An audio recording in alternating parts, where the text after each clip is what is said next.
या कैसे तो मुल्ला एकदम नवा बैठी है भाई। क्या हो गई तोला? बोला कैसे कैसे लागत है जी, बोला बैगा बुनिया कर ले दे। अच्छा पहले ही बता दे, मैं करहा बैगा मैंने दी तो तोला। अरे करहा बैगा? हाँ। ए कौन हरे? ये ना हर प्रकार के खरपात जड़ी बूटी हर प्रकार के रोगी जानते हैं। तब बोला अल करहा बैगा कर ले जा जी। चल ठीक है मैं फोन लगाता हूँ। हाँ हेलो। हाँ भाई तो गाड़ी लाने यार, तेरी जगह जाना है एकदम जरूरी है। हाँ जल्दी लेके आ भाई। ठीक है।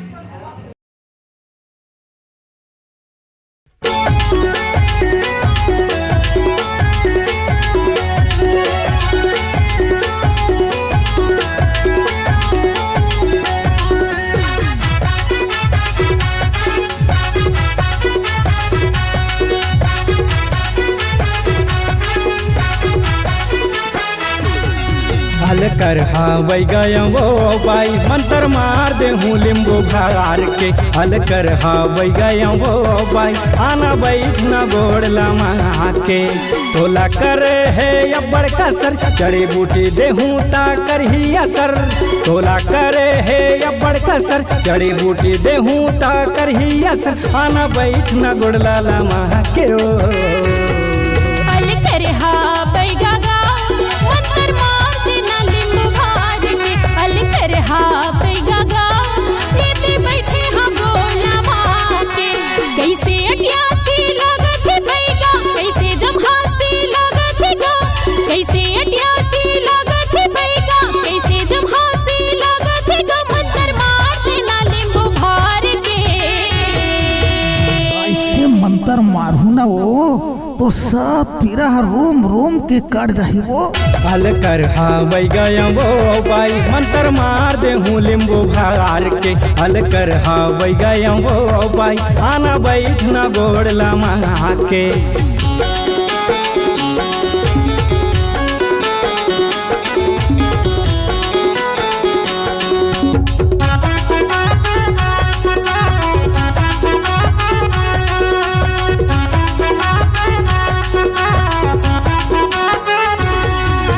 कर हाजा घाला करे है बाई तोरे वो कसर।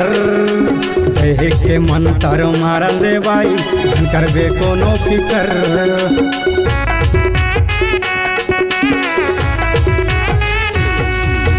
कर हाजा घाला करे है बाई तोरे वो कसर।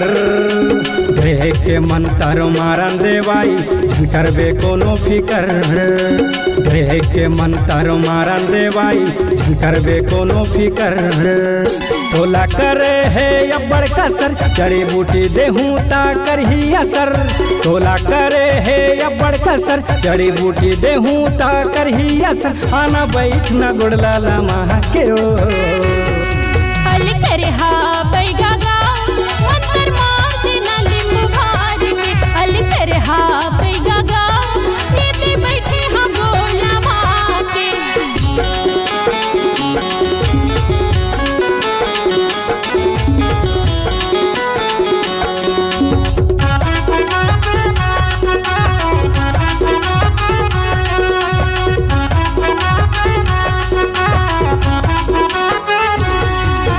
कक्का पीरावत कक्का भरावत काला लगा दे से बैगा।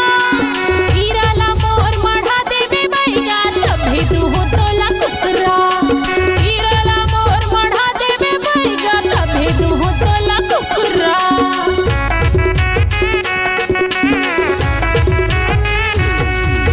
राघु पछुमा कतो बैरी वो करते रहे कसर।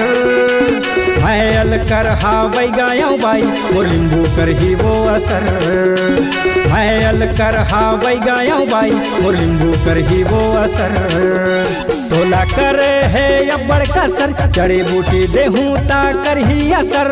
तोला करे है अब्बड़ कसर जड़ी बूटी देहूँ ता कर ही असर। आना बैठना गुड़ला लमा के। हल कर हावई गया मंत्र मार देना लिंबू भार के। हल कर हावई गया लेते बैठे हम गोला मार के। कैसे अटियासी लागत है बैगा, कैसे